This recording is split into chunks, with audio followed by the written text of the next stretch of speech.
ಕೇಂದ್ರ ಸರ್ಕಾರಕ್ಕೆ ಮತ್ತು ಚುನಾವಣಾ ಆಯೋಗಕ್ಕೆ ಒಂದು ಸ್ಟೇಟ್ ಎಲೆಕ್ಷನ್ನು ವಿತೌಟ್ ಕಾಂಟ್ರವರ್ಸಿ ನಡೆಸ್ಲಿಕ್ಕೆ ಯೋಗ್ಯತೆ ಇಲ್ಲ. ಒನ್ ನೇಷನ್ ಒನ್ ಎಲೆಕ್ಷನ್ ಮಾಡ್ತಾರಾ? ಹೇಗೆ ಮಾಡ್ತಾರೆ? ಅದು ಮಾನವ ಸಂಪನ್ಮೂಲ ನಮ್ಮ ಹತ್ರ ಇದೆಯಾ? ಈಗ CRPF ಇರ್ಬೋದು, ಮಿಲಿಟ್ರಿ ಇರ್ಬೋದು, ಬೇರೆ ಬೇರೆ ಸಿಬ್ಬಂದಿಗಳು ಇಡೀ ರಾಷ್ಟ್ರದಲ್ಲಿ ಡಿಪ್ಲಾಯ್ ಮಾಡೋ ಕೆಪಾಸಿಟಿ ಇದೆಯಾ? ಅಷ್ಟೊಂದು ತಂತ್ರಜ್ಞಾನ ಇದೆ. EVMಗಳಿರ್ಬೋದು, ಬೇರೆದಿರ್ಬೋದು. ಮತ್ತು ನೀವು ಸ್ಟೇಟ್ ಲೆಜಿಸ್ಲೇಚರ್ ಕಮಿಟಿಗಳದ್ದು ಏನು ನೀವು ಅವಧಿಯನ್ನು ನೀವು ಮೊಟಕುಗೊಳಿಸ್ತೀರಾ, ಅದಕ್ಕೆ ಸಂವಿಧಾನದ ಒಂದು ತಿದ್ದುಪಡಿ ಬೇಕು. ಮಾಡೋಕ್ಕೆ ರೆಡಿ ಇದ್ದೀರಾ? ಪ್ರಾದೇಶಿಕ ಪಕ್ಷದ ಹಿತಾಸಕ್ತಿ ಬಗ್ಗೆ ಏನಾದರೂ ಕಾಳಜಿ ಇದೆಯಾ? ಅಥವಾ ಅವ್ರಿಗೆ ಜೊತೆ ಚರ್ಚೆ ಮಾಡಿದ್ದೀರಾ? ಸುಮ್ಮನೆ ನಾನು ಹೇಳ್ತಾ ಇದ್ದೀನಲ್ಲ, ಮೋದಿಯವ್ರದ್ದು ಹೆಂಗಂದರೆ ರಾತ್ರಿ ಒಂದು ಕನಸು ಕಾಣ್ತಾರೆ, ಮುಂಜಾನೆ ಎದ್ದು ಎಲ್ಲ ಈ ಅಧಿಕಾರಿಗಳು ಮತ್ತು ಅವರ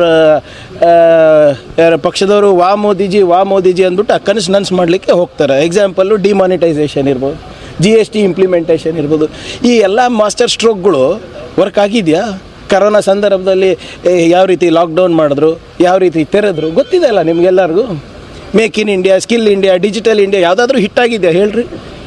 ಹಂಗಾಗಿದ್ದಿದ್ರೆ ಯಾಕೆ 2.5 ಲಕ್ಷ ಭಾರತೀಯರು ಪ್ರತಿ ವರ್ಷ ನಾಗರಿಕವನ್ನು ತೊರಿತಾ ಇದ್ದಾರೆ, ಬಿಟ್ಕೊಡ್ತಾ ಇದ್ದಾರಲ್ಲ ಸಿಟಿಸನ್ಶಿಪ್ಪು?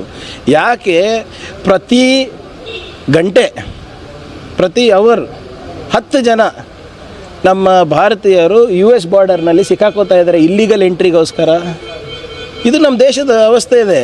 ಆದರೆ ಇವತ್ತು ಮೋದಿಯವರು ಇದೆಲ್ಲನೂ ಮುಚ್ಚಾಕಲಿಕ್ಕೆ ಇವೆಲ್ಲ ಪ್ರಯತ್ನ ಮಾಡ್ತಾಯಿದ್ರು. ಇದು ಒನ್ ನೇಷನ್ ಒನ್ ಎಲೆಕ್ಷನ್ನು ಕೂಡ ಅವ್ರ ದೋಸ್ತ್ ಅದಾನಿ ಇದ್ದಾರಲ್ಲ, ಅವರ ಒಂದು ಹಗರಣವನ್ನು ಮುಚ್ಚಾಕಲಿಕ್ಕೆ ಇವತ್ತು ಅಟೆನ್ಷನ್ ಡೈವರ್ಷನ್ ಟ್ಯಾಕ್ಟಿಕ್ಸ್ ಅಷ್ಟೇ.